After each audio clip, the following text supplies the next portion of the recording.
आइए हम बात करते हैं बाइपोलर डिसऑर्डर्स की। तो देखिए बाइपोलर डिसऑर्डर हम यहाँ पे बात करके आए। देखिए यहाँ पे बाइपोलर डिसऑर्डर, ये देखिए बाइपोलर डिसऑर्डर 1 और बाइपोलर डिसऑर्डर 2। तो देखिए इसको यहाँ पे हम इतना एक्सप्लेन नहीं किए थे, अब देखिए हम यहाँ पे बताते हैं बाइपोलर डिसऑर्डर 1 क्या होता है और 2 क्या होता है। यहाँ पे बाइपोलर से मतलब क्या है कि हमको यहाँ पे देखिए एक्टिविटी ज़्यादा भी देखने को मिलेगा, डिप्रेशन वाला भी फीचर देखने को मिलेगा। तो जो लाइफ है इसमें को दोनों तरफ का हमको, इसमें देखिए मेनिया में देखिए हमको सिर्फ एक चीज़ देखने को मिलता है, ठीक है। मेनिया में एक चीज़ देखने को मिलता है यानी हाइपर एक्टिविटी देखने को मिलती है, और डिप्रेशन में सिर्फ हमको डिप्रेशन देखने को मिलता है। जबकि बाइपोलर डिसऑर्डर में क्या होता है, दोनों चीज़ें देखने को मिलती हैं, और ये दो टाइप के होते हैं, बाइपोलर डिसऑर्डर 1 और बाइपोलर डिसऑर्डर 2। देखिए इसी को हम यहाँ पे बता रहे हैं। ये देखिए बाइपोलर डिसऑर्डर 1 और 2 क्या होते हैं। Bipolar disorder 1 requires one type of episode, तो इसमें एक टाइप के एपिसोड की जरूरत पड़ती है, यानी या तो फुल्ली मेनिया हो या तो फुल्ली डिप्रेशन हो, तो इसको हम बोलते हैं एक टाइप के एपिसोड की जरूरत पड़ती है। तो देखिए क्या होता है, वन और more than one manic episode. तो देखिए एक या एक से ज्यादा मैनिक एपिसोड प्रेजेंट होना चाहिए, और इसके साथ साथ हाइपोमेनिक या डिप्रेसिव एपिसोड, ठीक है। तो हाइपोमेनिक या डिप्रेसिव एपिसोड प्रेजेंट होना चाहिए, तो इसको हम बोलते हैं बाइपोलर डिसऑर्डर 1। तो देखिए ये देखिए, ये देखिए मेनिया है, ठीक है। मेनिया के बाद देखिए ये डिप्रेशन हमको देखने को मिला, ठीक है। तो मैनिक एपिसोड भी देखने को मिला, डिप्रेसिव एपिसोड भी देखने को मिला, तो इसको हम बोलते हैं बाइपोलर डिसऑर्डर 1, और यही यहाँ पे बताया गया।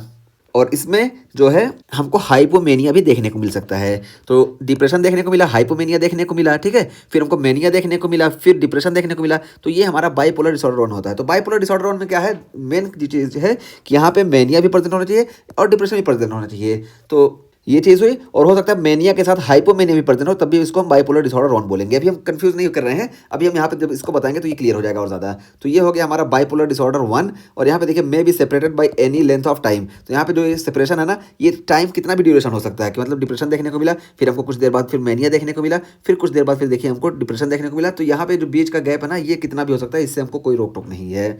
और बाइपोलर डिसऑर्डर 2 में क्या है, requires two type of episode. तो यहाँ पे दो टाइप के एपिसोड देखने को मिलना चाहिए। तो देखिए यहाँ पे क्या होता है कि एक डिप्रेशन प्रेजेंट होना चाहिए, और डिप्रेशन के साथ साथ आपको हाइपोमेनिया, मेनिया नहीं है बल्कि हाइपोमेनिया, ठीक है। तो हाइपोमेनिया देखने को मिले, तो देखिए यहाँ पे डिप्रेशन देखने को मिला यानी फुल्ली था, और यहाँ पे देखिए मेनिया नहीं देखने को मिला बल्कि हाइपोमेनिया देखने को मिला, यानी दो टाइप का हमको एपिसोड देखने को मिला। तो ये होता है हमारा बाइपोलर डिसऑर्डर 2। तो बाइपोलर डिसऑर्डर 2 में ना हमको हाइपोमेनिया ही देखने को मिलेगा, मेनिया नहीं देखने को मिलता है, ठीक है। तो इसको एक बार फिर से लिख लीजिए, हाइपो है, ठीक है, ये भी हाइपो है, ये भी हाइपो है।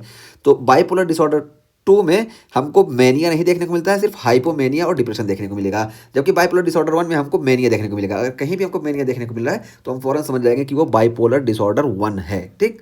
तो ये चीज़ यहाँ बताई गई। तो देखिए bipolar disorder 2 require two type of episode. तो देखिए यहाँ पे दो तरह के एपिसोड यानी मेनिया और डिप्रेशन दोनों देखने को मिलने चाहिए। और यहाँ पे देखिए एक ही टाइप का एपिसोड रहेगा, तब भी यहाँ पे हमको इसको बाइपोलर डिसऑर्डर 1 बोलेंगे। जैसे मेनिया है और डिप्रेशन है, तो देखिए दोनों यहाँ पे एक्सट्रीम ये है और यहाँ पे एक्सट्रीम ये है, तो एक ही टाइप के एपिसोड हुए।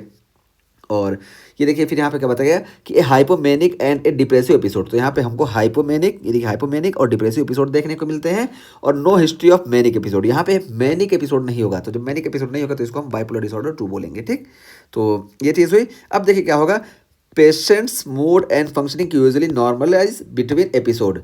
तो यहाँ पे देखिए पेशेंट का जो मूड होगा और फंक्शन जो होगा ये एपिसोड के बीच में मोस्टली नॉर्मलाइज हो जाता है। तो देखिए जैसे मान लो ये डिप्रेशन है, अब डिप्रेशन के बाद यहाँ पे देखिए जब मेनिया आया ना, तो ये बीच का जो स्टेज है यहाँ पे पेशेंट का मूड और सारी चीज़ें नॉर्मल हो जाती हैं। फिर मेनिया से फिर देखिए फिर जब ये इधर डिप्रेशन में शिफ्ट हो रहा है तो यहाँ पे भी हमको कुछ चीज़ें नॉर्मल देखने को मिलती है। तो ऐसी ऐसी चीज़ें होती हैं। तो यहाँ पे बताया गया कि patient mood and functioning usually normalise between episodes, और use of anti depression can destabilize mood. और यहाँ पे देखिए एंटी डिप्रेशन हम यूज़ करेंगे तो यहाँ पे डीस्टेबलाइजेशन ऑफ द मूड हमको देखने को मिलेगा, इस वजह से एंटी डिप्रेसेंट हम यहाँ पे नहीं यूज़ करते हैं, ठीक है।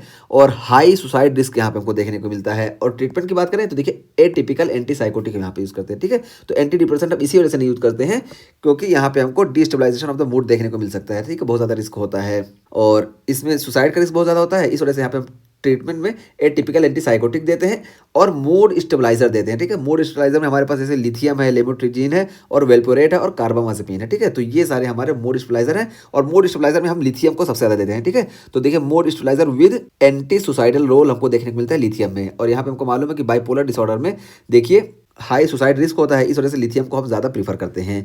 लेकिन लिथियम में हमको मालूम है कि ये इब्स्टीन एनोमली कॉज करती है अगर प्रेग्नेंट फीमेल में दिया जाए, ठीक है। तो इब्स्टीन एनोमली कॉज करने की वजह से ये प्रेगनेंसी में कॉन्ट्राइंडिकेटेड है। तो प्रेगनेंसी में लिथियम भी कॉन्ट्राइंडिकेटेड है, और ये देखिए वेल्पोरेट और कार्बामाजेपिन ये भी कॉन्ट्राइंडिकेटेड है। इस वजह से प्रेगनेंसी में जो सेफेस्ट ड्रग है ये लेमोट्रिजीन है, ठीक है। तो लेमोट्रिजीन हम प्रेगनेंसी में देते हैं, बाकी हम लिथियम को प्रीफर करते हैं।